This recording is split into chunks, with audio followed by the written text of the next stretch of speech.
Payapa ang pamumuhay sa nasabing lugar. Ngunit nabulabog ng mapadayo ang isang babae.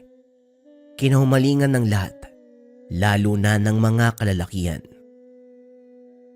Ginamit nito ang taglay na kagandahan at alindog upang mapaikot sa mga palad ang nagnanais na mapalapit sa kanya. Kasagsagan ng tag-ulan. Abala ang lahat sa sakahan, kabilang sina Lolo Simon at Eman. Sa katunayan, napadayo lang sila upang magbigay ng iilang tulong, katulad ng abono para sa pananim na mais. Nang makitang maraming gawain sa sakahan, tumulong na muna sila sandali. Sa kalagitnaan ng pagtatrabaho, napahinto si Lolo Simon buhat ng biglang pag-init ng tanga na mutya na nakasabit lamang sa kanyang leeg. Kagad siyang napatingin sa paligid at mula sa hindi kalayuan, napansin niya ang isang babae na nakaupo. May dalang basket na puno ng prutas at kakanin. Nakabalot pa ng dahon ng saging. Ay paring Simon, ayan si Kulas. Ang babae naman ay kanyang bagong nobya. Nagkakilala umano sila nung nakaraang araw lang. Napatingin si Lolo Simon kay Aling Dina. Pagkuhan ay napatango at ngumiti bilang pasasalamat sa sinabi nito. Ibinalik niya ang tingin sa magnobyo. Nandidilim ang paningin sa babae. Maganda man ang labas na kaanyuan, hindi pa rin may pagkakaila ang taglay na halimaw sa pagkatao. Pero hindi na muna umaksyon si Lolo Simon. Naisip din niya na baka mabait ito. Marami na siyang nakasalamuang aswang na wala namang masamang intensyon sa mga tao. Lolo, umuwi na po tayo, baka mamaya lalakas ang ulan. Napatingala si Lolo Simon sa kalangitan, binalot ng makapal at mabigat na mga ulap. Dumagungdong sa buong dako ang kulog. Paulit-ulit na gumuhit sa mga ulap ang kidlat. Tumango si Lolo Simon. Nagsimulang magpaalam sa mga magsasaka. Habang lumalakad paalis ng sakahan, hindi niya maiwasang sulyapan ng babae na napatingin din sa kanya. Nang magtama ng tingin, kagad itong nag-iwas. Nagmamadaling binitbit ang basket at saka umalis. Bakit po, Lolo? May problema po ba kayong napansin sa babae? Wika ni Eman. Bakit? Kilala mo ba? Nakikita ko siya mga ilang araw na rin, Lolo. Nobya raw ng pamangkin ni Aling Dina, si Kulas. Ganun ba? Pero Lolo, kinukutuban din ako sa babaeng yan eh. May mga pagkakataon kasi, napapadikit ako dyan eh. Nakakaramdam ako ng kakaiba. Muling napatingin si Lolo Simon sa daan na dinaanan ng babae. Kahit malayo na ito, hindi pa rin nawawala ang alerto ng mutya. Nag-iinit pa rin. Nang tuluyang nakaalis ang babae ay umuwi na si Lolo Simon at Eman. Pagdating sa tahanan, isang masamang balita ang bumungad. Sa ilog na nasa likuran lang ng kanilang bahay ay may natagpo ang patay. Nagkukumpulan na ang mga tao upang makichismis. May iba na nagsasabing sinaksak ng kawatan ng biktima. May nagsasabi din na wala sa katinoan kaya nagpakamatay. Pero nang tignan ni Lolo Simon, wala sa mga nabanggit ang tiyak na dahilan dahil batay sa naiwang bakas ng salarin. Hindi ito gawa ng anumang patalim. Lolo, may kutsilyo sa tabi ng bangkay, pero mukhang hindi naman namatay sa saksak. Tama ka. Ganun na nga. Pinasadahan ng tingin ni Lolo Simon ang buong paligid. Bawat taong naroon ay pinagbasdan. Wala naman siyang kakaibang napansin. Hindi rin naging aktibo ang mutya. Ibig sabihin, nakaalis na ang nilalang na siyang may sala. Ilang sandali pa ang lumipas. Nagdatingan na ang mga otoridad upang mag-asikaso at mag-imbestiga. Nang magsimula ang operasyon, napagpasya ni Lolo Simon na umuwi na ng tahanan. Dumiretso naman ng kusina si Eman upang makapagtimpla ng kape. Habang kasalukuyang isinasagawa ang imbestigasyon ng mga pulis, tahimik lamang na nakaupo sa bakuran si Lolo Simon. Pasimpleng humihigop ng mainit na kape. Ilang sandali pa, kanya-kanya sa pag-uwian ng mga tao nang biglang bumuhos ang ulan. Maging ang mga otoridad ay napilitang umalis. Dinala ng ambulansya ang bangkay. Sa pag-alis ng lahat, naging alerto si Lolo Simon dahil sa pag-init ng mutya. Kagad niyang tinignan ng paligid at buhat sa hindi kalayuan, lumitaw ang babaeng nakita kanina sa sakahan. Sandali lang ito sa kanyang paningin dahil nagmamadali ding umalis. Parang may kung anong tinitignan. Susundan na sana, pero hindi natuloy nang may bisitang dumating. Ang kapitan ng lugar na si Kapitan Hugo. Maulan na araw sa'yo, Lolo Simon. Maulan na araw din sa'yo, Kapitan Hugo. Ano ang atin at naparito ka? May tatanong lang sana ako sa'yo, Lolo Simon.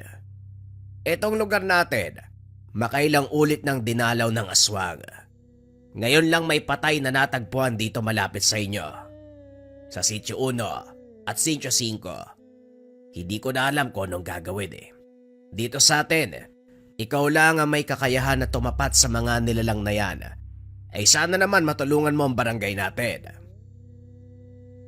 Napahugot ng hininga si Lolo Simon. Inalok niya muna ng kape si Kapitan Hugo bago nila pinag-usapan ang mga bagay-bagay. Kahit noong hindi pa kapitan si Hugo, sa kanya na talaga humingi ng tulong, lalo na kapag usaping aswang. Madalas kasing inaaswang ang yumao nitong ina dahil sa sunod-sunod ang pagbubuntis. Mula noon hanggang ngayon, siya na ang nagsilbing takbuhan. Nang magkasundo, nagpaalam si Kapitan Hugo dahil masama na rin ang banta ng panahon. Pasado 5:00 nang tumila ang ulan. Makulimlim pa rin sa labas. Malakas ang hagupit ng kulog at kidlat. Habang ganon ang nangyayari sa labas, sinamantala ni Lolo Simon ang pagkakataon na pakainin ang mutya, ang 7 Arkangheles, na pinapangalagaan sa pamamagitan ng orasyon at dasal. Nagsisilbi namang bantay si Eman dahil kapag nagpapakain ng mutya si Lolo Simon, hindi ito pwedeng maistorbo. Ilang minuto ang lumipas bago natapos ang pagpapakain. Nang matapos ang lahat, sila naman ang kumain ng hapunan. At sa kalagitnaan nito, biglang uminit ang mutya. Otomatikong napatayo si Lolo Simon, sumilip sa labas ng tahanan. Kagad ding napalapit sa lagayan ng mga patalim. Kumuha ng itak at nagmamadaling lumabas. Madilim sa paligid, pero malinaw niyang nakikita ang anino ng tinuturo ng mutya. Sinundan niya ito hanggang sa umabot na sa punto na nagkaroon ng habulan. Nang umabot sa masukal na bahagi, nagdadalawang isip si Lolo Simon na tumuloy. Madulas ang daanan, makipot, madilim. Nababahala siya sa posibleng mangyari sa loob ng kakawyan. Kinausap na lamang niya sa hangin ang nagmamay-ari ng anino. Maswerte ka. Mahirap ang daanan. Hayaan mo sa susunod. Susungin ko ang bahaging yan at sisiguraduhin ko na mapuputulan kita ng hininga. Matapos sabihin, dumungaw ang ulo ng aswang sa likuran ng puno sa unahan. Nanlilisik ang pulang mga mata. Nanunot ang amoy. Umaalingasaw ang baho. Mas lalong uminit ang mutya kaya naman hindi napigilan ng galit. Pero dapat munang iligtas ni Lolo Simon ang kanyang sarili. Lolo Simon, nasan ka? Lolo! Napalingon si Lolo Simon nang marinig ang boses ni Eman. Makikita na rin ang ilaw ng sulo sa unahan. Nang balikan ng tingin ng aswang ay wala na ito. Paunti-unti nang humupa ang init ng mutya. Lolo, nandito lang pala kayo. Akala ko kung ano nang nangyari. Ayos lang ako, Eman. Nakakapanghinayang lang. Hindi ko napagbigyan yung aswang na makulit na yan eh. Hayaan mo na, Lolo. Marami pang pagkakataon. At saka may mas maganda akong balita. Dahil sa sinabi ni Eman, nakumbinsi si Lolo Simon. Umuwi sila ng tahanan. Masinsinang pinag-usapan ang isang bagay. Kinabukasan muling kumalat ang balita na may bangkay na naman na natagpuan sa Sitio 5. 2 ang biktima. Puro lalaki. Magkaiba ang oras ng pagkamatay. Ang isa ay bandang 9:00 ng gabi. Ang isa ay 1:00 ng madaling araw. Batay sa usap-usapan, nakarinig sila ng pagsigaw. Humingi ng saklolo pero hindi nila malaman kung saan banda matatagpuan. Hindi rin lubusang maunawaan kung nasa malapit ba ito o malayo. Sa pagkalito, wala silang nagawa hanggang sa sumapit ang umaga, mga bangkay na ang bumungad. Lolo, sigurado akong aswang ang may gawa nito. Maraming bakas ng kuko sa tiyan at dibdib eh. Idagdag pa ang sugatang leg na buhat ng pagkakakagat. Tama ka. Kailangan maaktuhan natin ang babaeng na pag-usapang Hindi natapos ni Lolo Simon ang gustong sabihin nang biglang mag-init ang mutya. Kagad siyang napatingala sa paligid. Hindi nagtaka nang makita ang babae. Kasama nito ang nobyong si Kulas. Batay sa pormahan, kakagaling lang ng sakahan. Lolo Simon, nandito pala kayo. Ako po si Kulas. Pamangkin ni Aling Dina. Nagmano si Kulas kay Lolo Simon. Sinenyasan naman ito ang nobya na magmano rin. Pero biglang sinakop ng takot ang kabuuan at nag-iwas ng tingin. Hindi na nagtaka si Lolo Simon sa ipinakitang kilos ng babae. Pasensya na po kay Lolo Simon. Mahihain kasi tong nobya ko eh. Siya nga pala si Nene. Tumangulang si Lolo Simon. Ibinaling ang pansin sa nagsisiksikang mga tao. Nakapalibot ang lahat sa mga bangkay. Palihim ding sinulyapan at pinagmasdan ni Lolo Simon si Nene na masyadong mailap sa kanya. Hindi nga nakatiis. Dumistansya at lumayo. Nagpaalam din maya-maya si Kulas. Nasundan na lamang niya ng tingin ang dalawang papalis. Hindi na rin sila nagtagal. Umuwi na makalipas ang ilang sandali. Sa bahay habang nagpapalipas ng oras, nahulog sa malalim na pag-iisip si Lolo Simon. Naghahanap ng paraan kung paano mahuli sa akto si Nene. Walang ibang tinuturo ang mutya kung hindi siya lamang. Siniguro din ni Lolo Simon na iisa ang salarin sa pagpatay ng mga inosenteng biktima. Yung aswang na sinundan noong nagdaang gabi, pati na rin si Nene ay iisa. Sa paglipas pa ng mga oras ay sumapit ang dilim. Ilang sandali pa.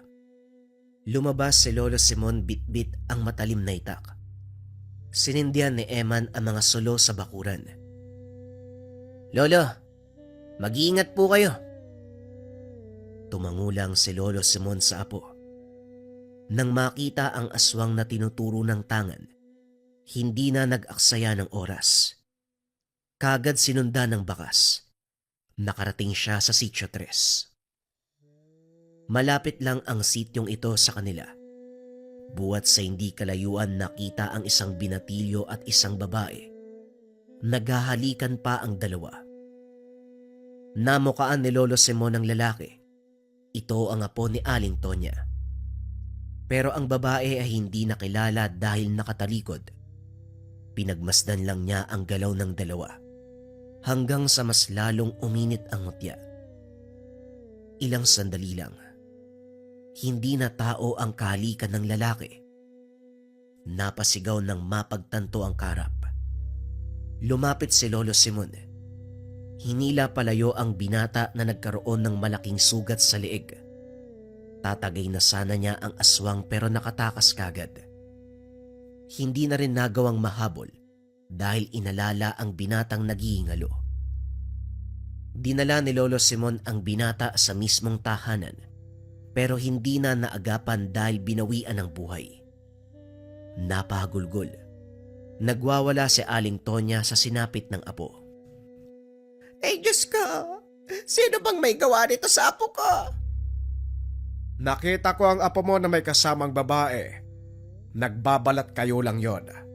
Ang kasama ng apo mo ay isang aswang. Hindi na nakapagsalita si Aling Tonya. Pinangunahan ng hinagpis at pagdadalamhati. Maging ang asawa nito na si Mang Raul ay hindi napigilang maiyak. Napabuntong hininga na lamang si Lolo Simon. Matapos ay nagpaalam na. Muling hinanap ang aswang. Nilibot ni Lolo Simon ang buong lugar. Bawat sulok ay kanyang sinuot para mahanap ang aswang. Hindi naman siya nabigo dahil nakita niya rin. May kinakausap pa na lalaki. Sa puntong ito, nasaan yung tao pa ang aswang? At nang makita ang buong itsura nito, hindi na nagtaka si Lolo Simon na si Nene ang bumungad. Pinagmasdan niya muna ang dalawa. Matamang pinakinggan ang bawat usapan. Sa pakikinig, napatiimbagang na lamang si Lolo Simon. Si Nene nangaakit ng mga kalalakian at ito ang binibiktima niya. Hindi na pinatagal ni Lolo Simon. Humakbang na siya palapit at saktong nasa malapitan na. Nag-anyong aswang si Nene. Kagad sinakmal ang leeg ng kawawang binata. Bumulagta na lamang ito habang bumubulwak ang dugo sa bibig. Nangisay at kalaunan binawian ng buhay. Nene, halika ritong aswang ka! Maigpit ang pagkakahawak ni Lolo Simon sa itak. Nagsimula na rin siyang sumambit ng mga orasyon habang sinusundan ang dinaanan ni Nene. Dinala siya sa malawak na kapatagan. Hanggang tuod ang haba ng mga damong ligaw. Doon sila nagharap. Saan ka ba nang galing? Mas mabuti pang umalis ka sa lugar na ito. Kung ayaw mong gawin kong libingan niyang kinakatayuan mo. Hindi umiimik ang aswang. Sa halip ay sumugod ito. Kagad nagpakawala ng mga kalmot. Si Lolo Simon bilang maagap, mabilis na nakailag at nagawang mapatamaan ng patalim ang aswang. Natamaan ang huli sa braso. Nagmamadali ding lumayo pagkatapos. Lumingon ito kay Lolo Simon. Masama ang titig. Naanimoy sumiklab ang apoy sa mga mata sa sobrang galit. Kahit anong sugat ang binigay mo sa akin, balewala yan sa dami ng buhay na pinatay mo. Muling nag-usal ng orasyon si Lolo Simon. Pagkatapos ay sumugod kay Nene. Nagkaroon ng salitang pagpalitan ng lakas. Pero dahil protektado ng mutya ang matanda, wala siyang natamong sugat kahit gasgas sa katawan. Hindi katulad ng aswang na muling nakatanggap ng lupit ng itak.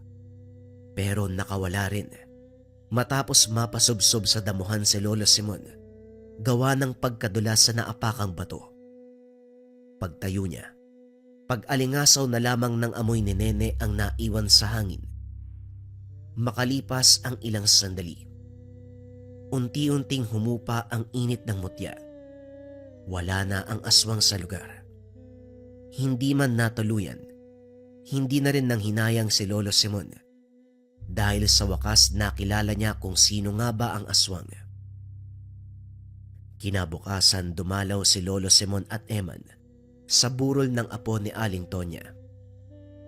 Mangilan-ngilan lang ang nakiramay na mga oras na yun. Tanghaling tapat at nasa saka ng karamihan. Naghatid ng kaunting tulong ang maglolo para kahit papano ay may magamit at panggasto sa lamay. Sa kalagitnaan nito, nagip ng paningin ni Lolo Simon si Nene. Mahaba ang suot lalo na ang pang-itaas. Maayos sa tinakpan ang sugatang braso. Dahan-dahan sa paglalakad. Mababaka sa muka na may iniinda sa katawan. Kagad sinundan ni Lolo Simon si Nene. Ilang distansya na lang sana mahabol na. Pero hindi natuloy nang sumulpot si Kulas mula sa kabilang daan. Magilaw nitong binate ang kasintahan. Inakbayan. Sabay silang naglakad patungong sakahan. Bago sila tuluyang nakalayo, lumingon si Nene. Sinalubong din ni Lolo Simon ang tingin ng babae. Matigas talaga yung mukha ng babaeng to ha. Sige lang, may oras ka sa akin. Ilang sandali pa ay lumapit si Kapitan Hugo. Nagtatanong kung may nahanap na ba siyang salarin. Wala ko ibang maaasahan, Lolo Simon. Alam mo naman na hindi naniniwala sa ganito ang pulisya ng bayan eh. Pilit nilang igigit na ibang rason. Sa katunayan, aswang naman talaga may kasalanan. Huwag kang mag-alala, Kapitan. Nakilala ko na kung sino ang aswang. Bigyan mo pa ako ng ilang panahon. Mauhuli ko din yan. Napangiti si Kapitan Hugo sa magandang balita. Nag-alok na rin siya ng tulong, katulad ng kanyang mga tanod. Isa lang ang naging pakiusap ni Lolo Simon. Ang mga tanod ng barangay ang magroronda, papawiin ang bawat taong makikita sa labas. Kagad namang sumaayon si Kapitan Hugo. Walang tanong-tanong. Tumango na lamang. Lolo, mukhang naging masama na ang tingin ni Nene sa inyo. Nang makalis si Kapitan Hugo, nilingon ni Lolo Simon si Eman. Napatingin na rin siya sa babaeng tinitignan nito. Mula sa hindi kalayuan nakatayo si Nene, masama ang titig. Masamang titig din ang binigay ni Lolo Simon. Natigilan lang ito ng umulan. Sumilong muna sila sa bahay ni Aling Tonya. Umalis si Nene nang tawagin ni Kulas. Nanatili lang si Lolo Simon at Eman sa lamay habang nakaupo sa gilid. Hindi mapakali si Lolo Simon dahil nagiinit ang tangan. Hinahanap ng kanyang paningin si Nene pero si Kulas lang ang nakita. Tinanong niya ang lalaki kung nasaan ang nobya. Naalerto si Lolo Simon sa naging sagot nito. Nauna pong umuwi ng bahay eh. Magluluto pa raw ho. Kagad lumabas ng bahay si Lolo Simon. Hindi na alintana ang malakas na buhos ng ulan. Sumunod naman si Eman dahil sa pag-aalala. Binaybay nila ang daan patungo sa kinaroroonan ng bahay ni Kulas. Kaso nga lang walang naabutan. Wala si Nene. Nag-init na ng husto ang mutyang tangan. Kaya napilitan si Lolo Simon na hanapin ang kinalalagyan ng aswang. Sa dulo ng pilapil ay may isang kubo roon. Naroon si Nene. May kasamang lalaki. At katulad ng nakaraang gabi, nanlilin lang para makapangbiktima. Kahit madulas ang daanan ay binilisan ni Lolo Simon ang paglalakad. Humugot na rin siya ng itak sa kanyang tagiliran. Pero bago pa man makarating sa kubo, sumasabay na sa ingay ng ulan ang sigaw ng biktima. Saktong pagdating ni Lolo Simon sa kubo, bumagsak na ang katawan ng lalaki.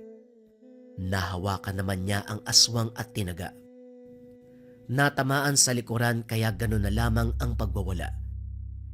Napabitiw si Lolo Simon dahil sa pagkalmot nito.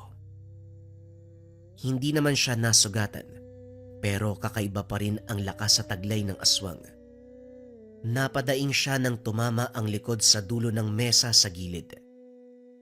Sa pag-inda ng pananakit ng bahagi ng katawan, nagkaroon ng pagkakataon na makatakas ang nilalang. Sinubukan itong habulin ni Eman pero pinigilan niya. Walang sapat na kaalaman ng apo para lumaban sa ganung uri ng halimaw. Napaupo na lamang si Lolo Simon. Pinapahapo ang pananakit ng likod. Inutusan si Emma na humingi ng tulong. Unang dumating ang iilang kalalakihan na kasama ni Nicolas. Inasikaso nila ang bangkay ng biktima at maayos sa tinakpan. Hindi naman pwedeng galawin dahil kailangang dumating ang otoridad. Ay nako, pang ilang bangkay na ba to? Kawawa naman. Wika ni Nicolas. Nakaramdam ng awa ang matanda. Walang alam ang binata sa ginagawang kasamaan ni Nene. Sa pagdating ng otoridad, naging maingat si Lolo Simon sa kanyang sagot. Siya lamang ang natatanging saksi sa nangyari. Hindi na rin niya pinasali si Eman. Kamuntikan pang maipit dahil sa itak na nakita. Mabuti na lamang naging kumbinsido ang otoridad na wala siyang kinalaman sa naganap. Batay sa sugat ng biktima, walang bakas ng patalim, kaya nabura ang pagdududa kay Lolo Simon. Sa paglipas ng mga araw, patuloy na nadagdagan ang mga biktima. Bawat araw may bangkay na natatagpuan, puro kalalakihan. Makailang ulit na ring hinanap ni Lolo Simon si Nene, pero ang sabi ni Nicolas, umuwi daw ng probinsya. Nang itinanong kung saang probinsya, wala itong binanggit. Hindi rin alam ni Nicolas. Ikaw ba, Kulas? Hindi mo alam ang katauhan ni Nene. Ano pong ibig yung sabihin, Lolo Simon? Sa mga sandaling nagkasama kayo, hindi mo ba siya pinaghihinalaan? Wala ka bang kakaibang napapansin sa kanya? Mga kilos na maaari mong pagdudahan? Sandaling napaisip si Nicolas hanggang sa merong ipinagtapat kay Lolo Simon. May mga pagkakataon na masyado siyang mailap. Umiiwas siya tapos palaging nagpapaalam na lalabas para magpahangin. Matagal siyang makabalik tapos kapag tatanungin ko, sasabihin niya, naaliw lang sa kagandahan ng gabi kaya natagalan. Yun lang ba? Wala nang iba? Kapag bumabalik siya, malinis yung katawan Pero may kakaibang amoy. Yung bang parang kalawang? Malansan, di ko maintindihan. Saan mo ba siya nakilala? Doon lang sa daan patungo ng bayan. Nung lumuwas ako para magbenta ng ani. Madalas ko siyang nakikita hanggang sa nagkausap kami at nagkamabutihan. Napabuntong hininga si Lolo Simon. Kinausap niya si Nicolas na kung maaari, tulungan siyang pabalikin si Nene. Madali namang kausap ang binata at kagad na tumango. Nagintay si Lolo Simon sa muling pagbabalik ni Nene. Inasahan niya na tutulungan siya ni Nicolas.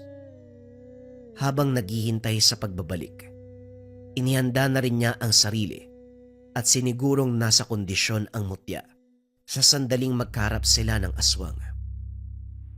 Bawat 6:00 ng hapon, nagsasagawa ng orasyon si Lolo Simon habang nakalood sa harapan ng altar. Bigla siyang napatigil sa pag-init ng mutyang hawak mula sa kung saan damang-dama ang presensya ng aswang. Kaagad niyang tinapos ang orasyon.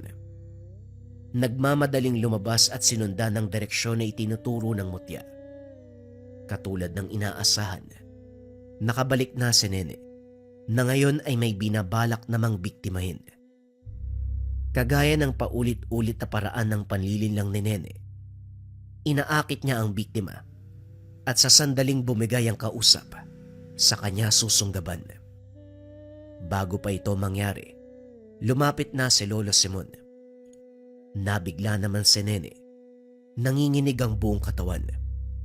Idiniin ni Lolo Simon ang mutya sa balikat nito. Iho, ngayon lang kita nakita. Hindi ka taga rito, ano? Marahang tumango ang lalaki. Napalunok na lamang ng laway si Nene habang palihim na iniinda ang pinsalang dulot ng mutya sa kanyang katawan.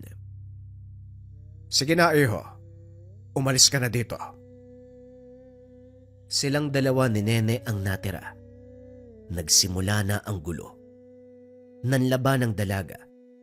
Sa lakas niya hindi maiwasang madaig si Lolo Simon. Kahit may kalakasan pa rin ang pangangatawa ng matanda, hindi maiwasang matumba sa tuwing mawawalan ng balanse. Nagtangka pang tumakas ang aswang, pero mabuti na lamang ay sumunod si Eman. Dali-daling hinampas ng kahoy ang aswang. Sumunod ng pag-atake si Lolo Simon.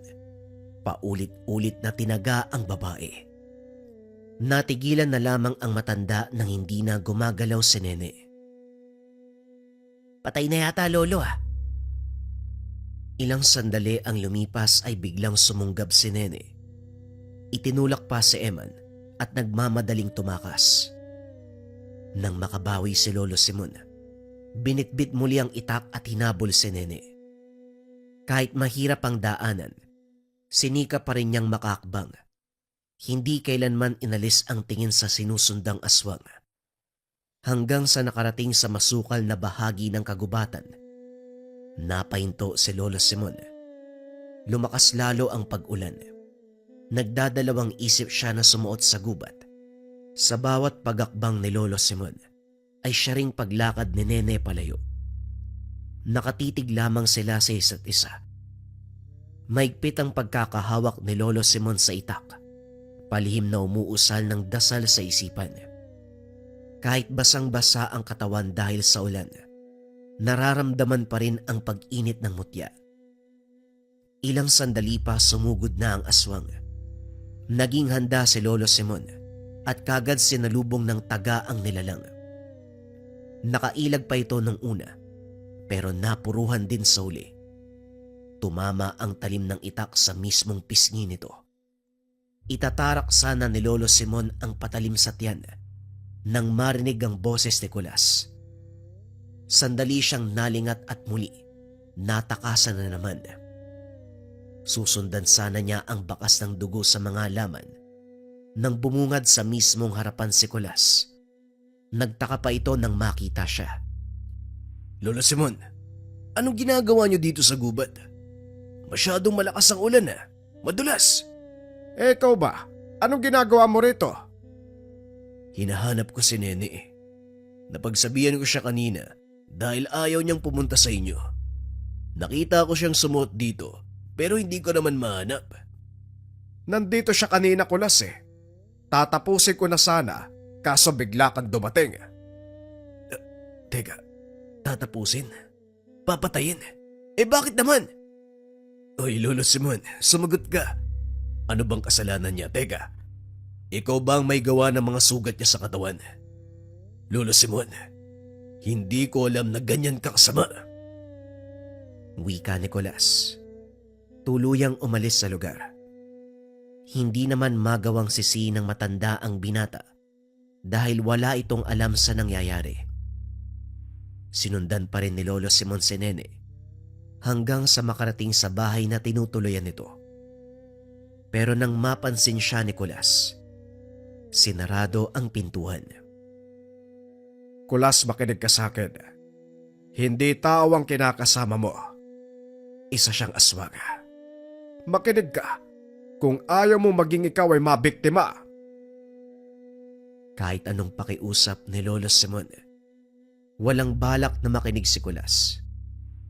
Tuluyang nabulag sa pagmamahal at kagandahan ni Nene. Kinukumbinse pa na huwag pakinggan ng matanda dahil gusto lamang siyang patayin ng walang dahilan. At bukod pa dito gumawa pa ng ibang kwento si Nene. Nang wala nang magawa si Lolo Simon, si Aling Dina na ang pinuntahan. Kinausap niya ang tiyay ni Kulas. Humingi ng tulong para maghiwalay ang dalawa. Hindi na rin nagtaka si Aling Dina nang sabihin ni Lolo Simon na isa itong aswang. Sinasabi ko na nga ba? Kaya pala hindi mapalagay ang loob ko kapag nakikita ko ang babaeng yan. Masyado rin siyang mailap sa tuwing susubukan kong kausapin. Kaya kailangan ko ang tulong mo, Dina. Ihiwalay mo si Kulas bago pa mauli ang lahat. Sumang-ayon si Aling Dina sa binabalak ni Lolo Simon. Nagplano sila ng oras at araw kung kailan gagawin ng hakbang. Ilalayo ni Aling Dina si Kulas, samantalang gagawa ng paraan ni Lolo Simon ang tuluyang pagkawala ni Nene. Pagsapit ng tinakdang araw, nakahanda na sila pareho. Tinawag ni Aling Dina si Kulas para magpatulong sa pagdadala ng natirang bunga ng prutas sa pamilihan. Hindi sana ito dahil nagtataka kung bakit gabi sila aalis, gayong sarado na ang pamilihan sa ganung oras. Pero nagawa naman ng paraan upang mapapayag. Sa kabilang banda sa pag-alis, hinahanap ni Nene si Kulas. Sa pagkatok niya sa bahay ni Aling Dina, sa halip na ang nobyo ang mabungaran, si Lolo Simon ang nagbukas ng pinto para sa kanya. Wala dito ang hinahanap mo. Pero nandito ang papatay sa'yo. Mula sa likuran, isang uri ng makapal na pulang tela ang dala ni Eman. Ibinalot sa mukha ni Nene. Nagwawala ito pero hindi na nakapalag pa. Matapos dasala ng pangontra ni Lolo Simon, sinabuyan din ng langis ng matanda. Dali-dali nilang binuhat ang katawan nito sa malayong lugar. Dito na isinagawa ang orasyon. Sa puntong ito, susubukan pa ni Lolo Simon na gamutin ang pagkaaswang at ibalik sa pagiging normalang dalaga. Pero kung hindi na madadaan sa gamutan, siguradong kamatayan ang magaganap sa kanya. Lolo, kumusta? Anong gagawin natin? Tinitigan ng ilang sandali ni Lolo Simon ang babae. Napailing na lamang ang matanda. Sa palagay ko, hindi na siya madadaan sa gamutan. Malalim na ang pagkaaswang niya. Wala nang makakapigil dito kung hindi kamatayan. Kung ganun po, Muling ibinaling ni Lolo Simon ang tingin kay Nene. Ipinikit ang mga mata at saka nagdasal. Bago tuluyang matarak ang itak ay natulak pa ito ng dalaga. Napadaos-dos sa mesa si Lolo Simon. Nakatanggap ng kalmot si Eman. Buong puwersa nilang pinigilan ang dalaga. Paulit-ulit na binuhusan ni Lolo Simon ng lana. Wala ring tigil sa pag-uusan ng dasal. Ilang sandali pa bumalik sa anyong tao si Nene. Nangihina. Nagtamo ng maraming galos buwat ng pagkapaso sa lana. Dumating na si Kulas. Kasunod si Aling Dina na pilit pinipigilan ang pamangkin. Lolo Simon, anong ginagawa niyo? Halos magiba ang bakod na kawayan sa bakuran dahil sa pagpupumilit ni Kulas na makapasok sa loob. Dalawa na ang pumipigil sa kanya, si Eman at si Aling Dina. Pero masyadong makulit si Kulas. Gustong mailigtas si Nene. Ano ka ba, Kulas? Sinabing aswang yung kinikilala mong kasintahan. Ano ba gusto mo, mabiktima ka niya? Magtigil ka nga! Hindi. Hindi aswang si Nene. Gusto niyo lang siyang ilayo sa akin. Nahihibang ka na ba? Kaya nga hinuli ni Lolo Simon dahil isa siyang aswang. Iginiit ni Kulas ang paniniwala. Hindi nagpatinag si Lolo Simon. Ipinagpatuloy ang pagpaparusa kay Nene. Umarte ito na parang biktima. Pinapalabas na siya ang sinasaktan. Naniwala naman si Kulas sa kilos nito. Inihanda na ni Lolo Simon ang patalim na gagamitin sa pagpatay kay Nene. Isang balisong nagawa sa purong tanso. Ilang araw na itong nakababad sa langis at sa dugo ng babaeng usa. Kaso nga lang tuluyan ang nakapasok si Kulas. Nagulat na lamang ang matanda nang dambayin siya nito. Napasubsob sa lupa matapos bigwasan. Si Aling Dina at Eman napasalampak sa lupa matapos pagsusuntukin. Kagad pang kinalagan si Nene at hinayaang makatakas. Nang makabangon si Lolo Simon, isang malakas sa sampalang kanyang ginawad. Mangmang ka. Pinatakas mo na naman ang nilalaga.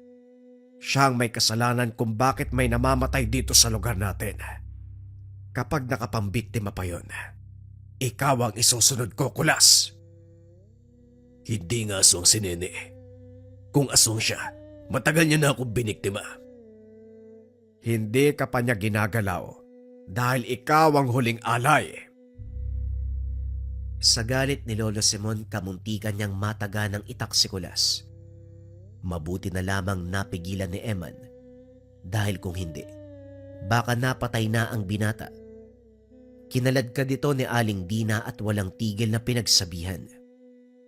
Hinanap ni Lolo Simon at Eman ang nakatakas na si Nene. Pinakiramdaman ni Lolo Simon ang paligid. Hinayaan ang mutya na magturo kung nasaan ang nilalang. Kalaunan ay natukoy nila ang kinalalagyan. Umabot pa sa kabilang sityo. Nilapitan ni Nene ang dalawang lalaki nag-iinuman sa madilim na bahagi ng lugar. Humandusay siya sa harapan ng mga ito. Nagpanggap na humingi ng tulong. Nakumbinse ang mga ito sa pag-arte dahil sugatan ang katawan ng babae. Dinaluhan siya ng dalawa at sa sandaling nakalapit ang mga ito ay kaagad niyang sinakmal. Nagwawalat dumadaing ang unang nakagat. Tumalsik ang agos ng dugo. Ang pangalawang lalaki naman ay kaagad binawian ng buhay. Hindi tinigilan ni Nene ang pagkagat sa leeg hanggat humihinga pa. Tumigil lang siya nang mapansin na wala na itong buhay. Binalingan niya ang isang lalaki na pasuray-suray na naglalakad sa kabaan ng daan.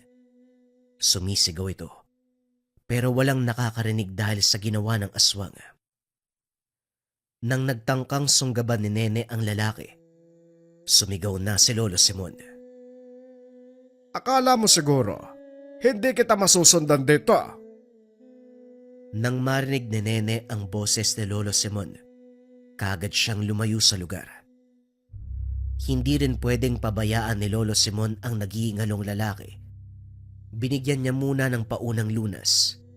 Ibinilin kay Emma na dalhin sa malapit na bahay upang bigyan ng maayos na pahinga.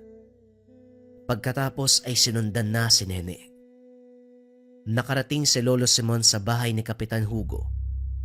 Nagtaka rin siya dahil maraming tao roon. Naroon ang lahat ng tanod sa mismong bahay ng kapitan. Nang usisain niya ay 2 bangkay ang bumungad. Lolo Simon, mabuti at nandito ka. Tignan mo. 2 bangkay na naman ang natagpuan habang nagroronda mga tanod. Nahanap nila sa magkaibang lokasyon pero dito lang sa lugar natin. Nung makita namin yung bangkay, kakatakas lang nung gumawa eh. Hindi na namin hinabol, baka kami din mapatay eh. Kagabi rin may inaswang sa kabilang sityo. Pero mabuti na lang hindi natuluyan. Ang sabi ng biktima, isang babae daw ang lumapit sa kanya. Niyaya siyang sumama pero ang problema, hindi niya matandaan kung anong itsura ng babaeng yon. Isa lang naman ang babaeng aswang sa lugar natin. Si Nene. Teka, yung kasintahan ni Kulas. Oo. Makailang ulit ko na siyang nahuli pero palaging nakakatakas. Kapitan, tulungan niyo akong lahat. Kailangan nating magkaisa upang mapabilis ang paghuli kay Nene. Ipapakiusap ko rin. Dakpin si Kulas upang hindi na mangialam. Kaagad pumayag si Kapitan Hugo.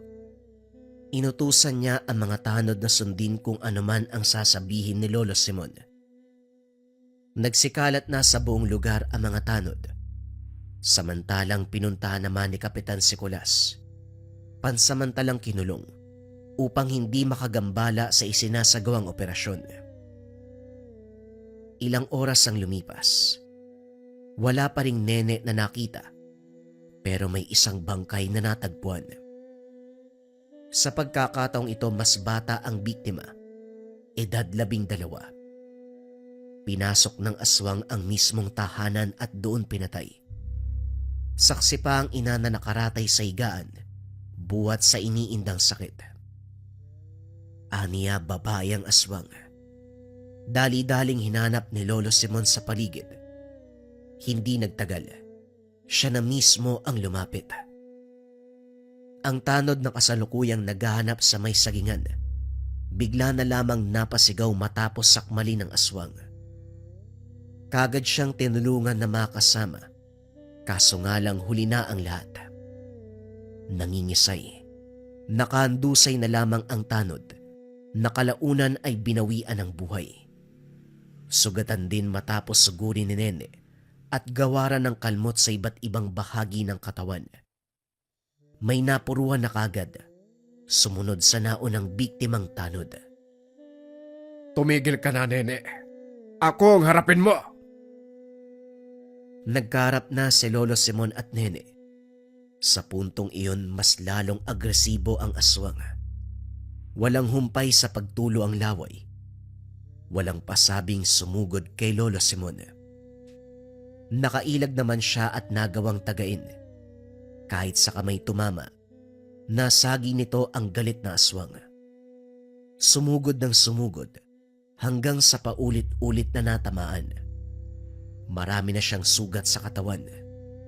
Makalipas ang ilang sunod-sunod na taga na natanggap. Subalit ayaw pa rin sumuko. Muling naghasik.